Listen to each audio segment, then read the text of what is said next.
So here we are eating fat into the gut, and you'd be surprised in healthy people that happens in a period of 5 minutes after fat enters into the circulation. So once it's dumping the fat into the fat cell, or it is giving fat to the exercising muscle, the muscles we have in our body for consumption, or to store for future consumption, it becomes much smaller, and it's called a chylomicron remnant. So this fat-filled globule becomes smaller, it's called a remnant, and that's cleared up by the liver. And you would know you have normal fat handling by looking at a few key pieces of your blood work. So you can look at your triglycerides. If your triglycerides are less than 100, if your good cholesterol or HDL is greater than 55, not less than 55, I just noticed that I made a mistake out there. And invariably when you have this situation, the so-called bad cholesterol, which I call the other good cholesterol, is over 150. And your total cholesterol usually is over 200. So the question is, how does fat toxicity happen? So let's say you are metabolically unhealthy, you have become overweight, you are type 2 diabetic, you are insulin resistant. Now I threw out a term called insulin resistance, and I'll define that later, but for now just keep that in your mind. So if you are insulin resistant and you have obesity or type 2 diabetes, the fat cells are already filled and overstuffed and inflamed, and they say we can't accept fat anymore. So the fat backs up in the circulation. The muscles can take only so much fat, and by the way, you will see that our muscles can also get fatty. So they refuse to accept fat, so fat backs up in the circulation. The liver similarly will say, hey, I can't take any of these fat globules or the remnant globules, so they also hang in circulation. So the way you know that is that you will have high levels of triglycerides, low levels of good cholesterol, and a series of other blood markers that I will explain to you. But what you will end up is what is called ectopic fat deposition.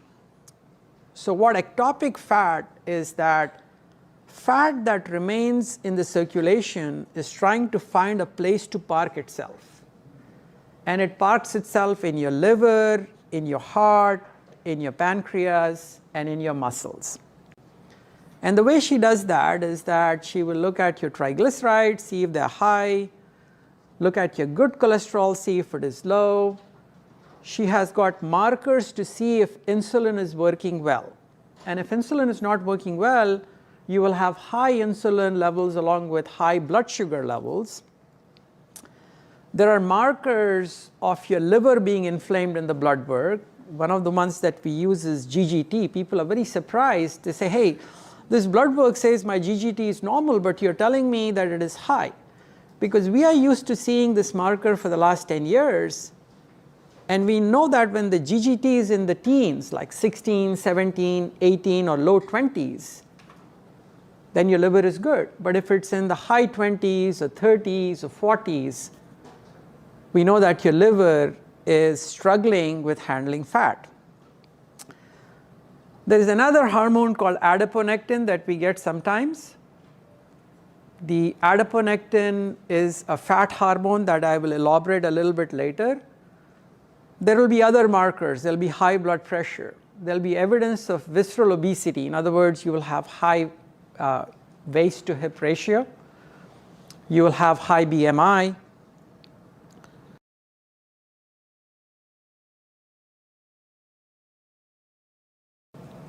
One of the things that people think is that insulin works only on the liver, but it works on the liver, it works on the muscles. People think that insulin only addresses blood sugar or glucose or carbohydrate, but it's also involved in fat metabolism. So here is a person who's consumed some carbs. These are sweet potatoes. It gets into the bloodstream as glucose. And if you can see my marker out here, this glucose then gets into the muscle cell through a channel. It's called the GLUT4 channel. You can just remember it as a glucose channel. So in the presence of insulin and this channel, the sugar is getting into the muscle.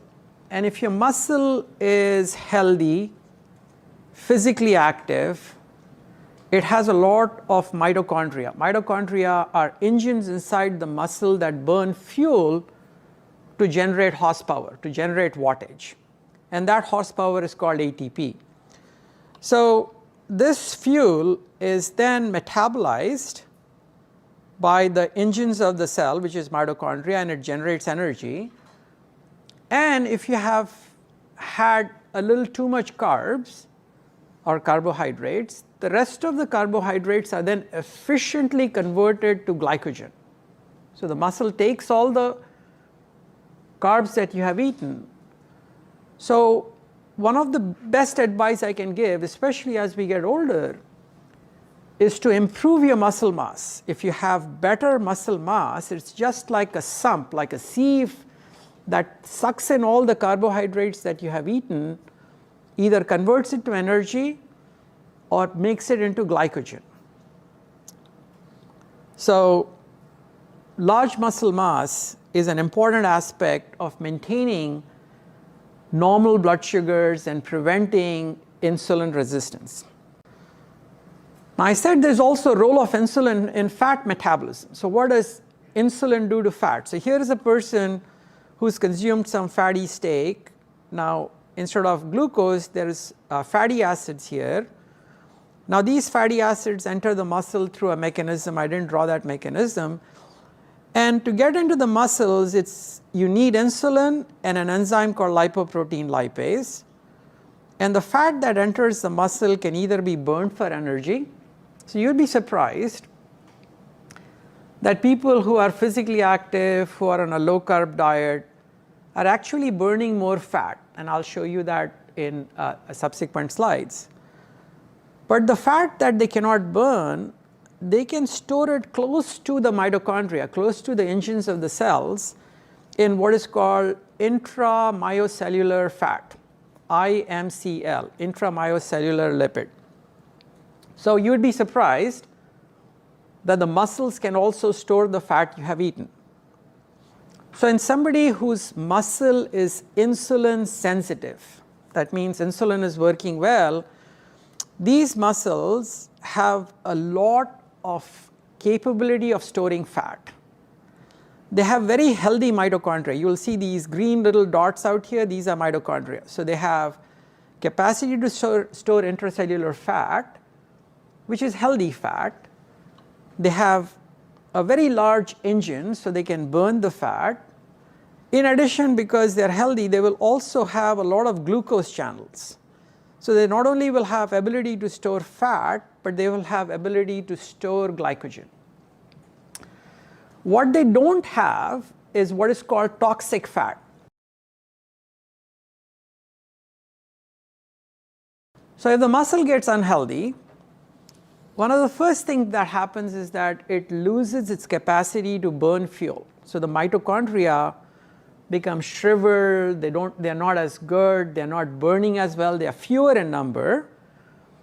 So the fat in the cells get rancid. You can only store so much. If it's not in dynamic movement to burning, the fat gets rancid. And as it gets rancid, it gets converted to two compounds. One of them is called ceramide. Now, if you go to my YouTube channel, you will see a good presentation on ceramide. But ceramide is necessary in small quantities for our cells. But when the quantities increase, the ceramide then goes and kills the mitochondria.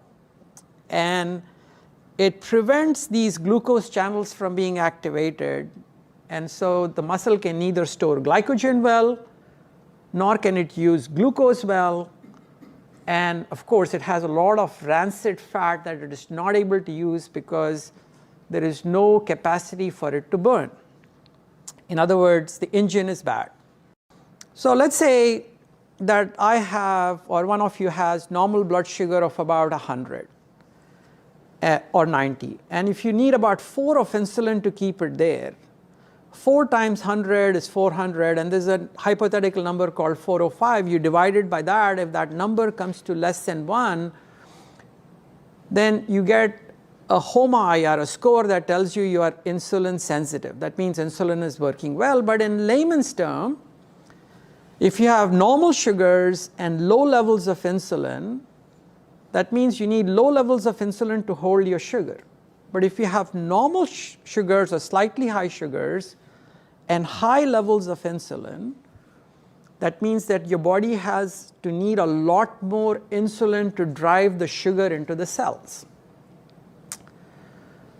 So the reason we get insulin resistance, and this has been worked out by some very good, intelligent people, is through what we call as lipotoxicity. That means fat toxicity. The cell is taking in fat. It is not able to burn the fat. When it doesn't burn the fat becomes rancid, and it creates ceramides. And as it creates ceramides, it creates a series of reactions in which it goes to the insulin receptor. So here is an insulin receptor sitting on top of the cell. There is insulin out there. And basically this fat, through a series of reaction, is inactivating the insulin receptor.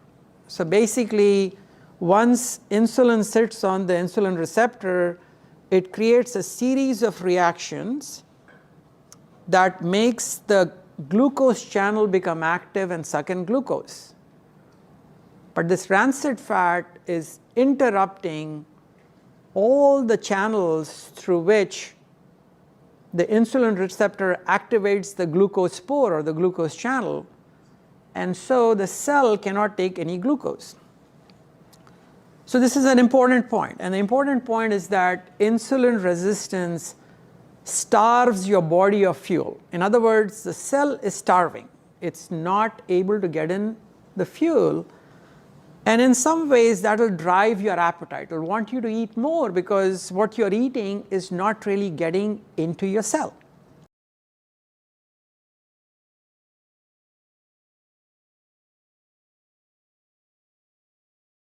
So in the setting of fasting, the liver is charged with providing fuel for our body, especially the brain. So if you fast, let's say you go on a fast, every part of your body is willing to fast. The muscles will reduce energy, the heart will slow down, your blood pressure will drop, but the brain refuses to fast. The brain says, no matter whether you are sleeping or fasting or exercising, I need this much fuel per minute, per hour. So the liver is charged with that responsibility, and it takes the fat from the fat cells, the fatty acids, and through the mitochondria it converts them to ketones. So that ketones can supply the brain. It takes the glycerol, which is part of your triglycerides, as well as a little bit of your muscle, and converts it through a process called gluconeogenesis. In other words, it makes blood sugar or glucose from fat as well as protein so that it can supply the brain. The brain can use ketones, but there is an obligate requirement for glucose, so it supplies that. So that's what the liver is charged to do.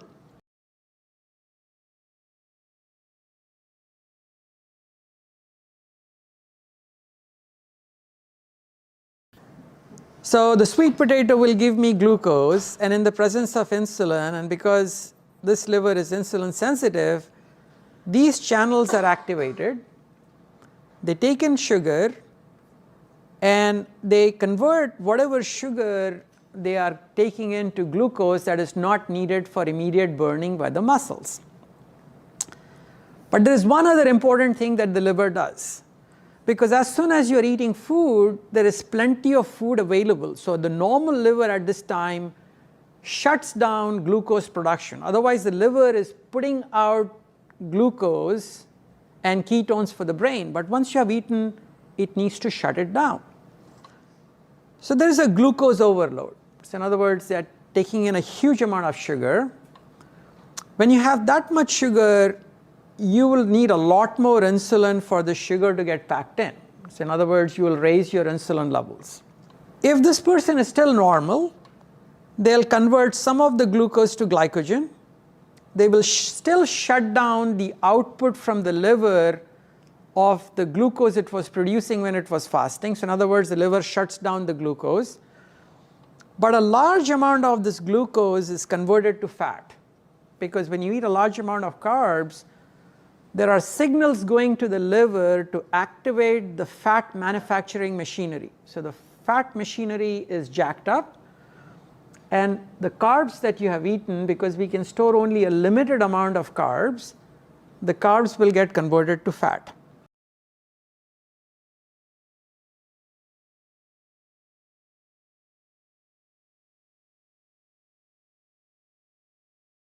So when the liver is not responding well to insulin, what it does is that it activates the carbs that it gets. It will not use it to convert to glycogen. So in other words, it's not storing it as carbs. It diverts the carbs from glycogen to fat. So in other words, an insulin resistant liver is not responding to insulin in terms of storing glucose, but it is hyper responding to insulin to make fat.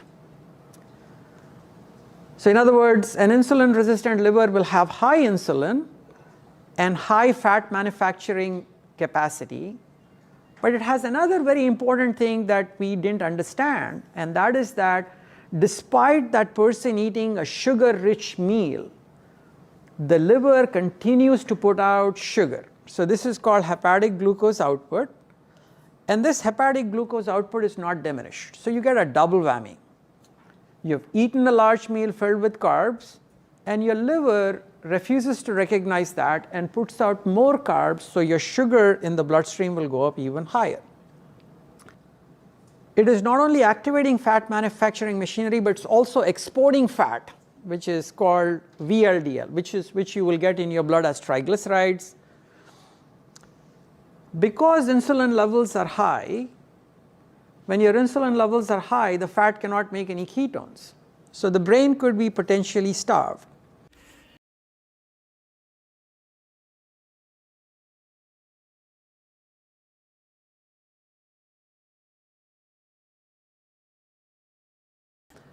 And if this process, now people say, okay, I have fatty liver and I'm going to get fibrosis or cirrhosis in the next few months.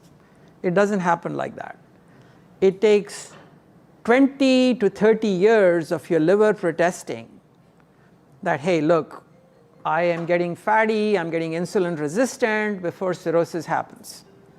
Same is the case with pancreas. So don't think that you have a short period of time to intervene. You have a long period of time to intervene, and sometimes in some individuals you can proceed to liver cancer. This is the fast insulin response. A normal pancreas, as it's exposed to sugar, the insulin spikes way up before it comes down, and this has certain key features in terms of dropping the other hormones that will prevent the liver from behaving inappropriately. Here is a person with a fatty pancreas. The phase 1 insulin response is gone, even though they're making a lot more insulin.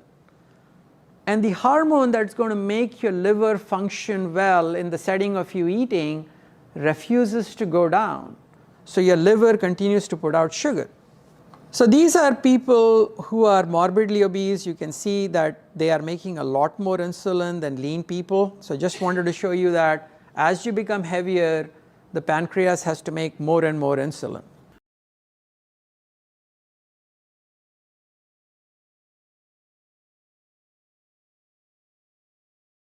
No real problems. In other words, these hearts were obtained not at the time of heart transplantation, but for some other reason they didn't have much fat.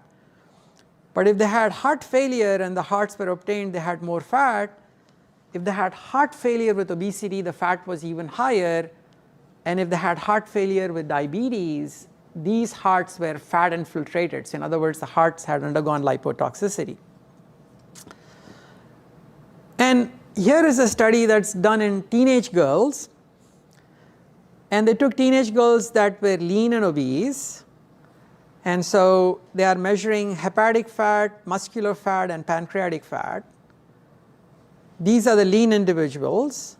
Their weight is a lot lower, see 53 kilograms versus 105. Their body mass index is much different. The obese girls have much higher insulin levels.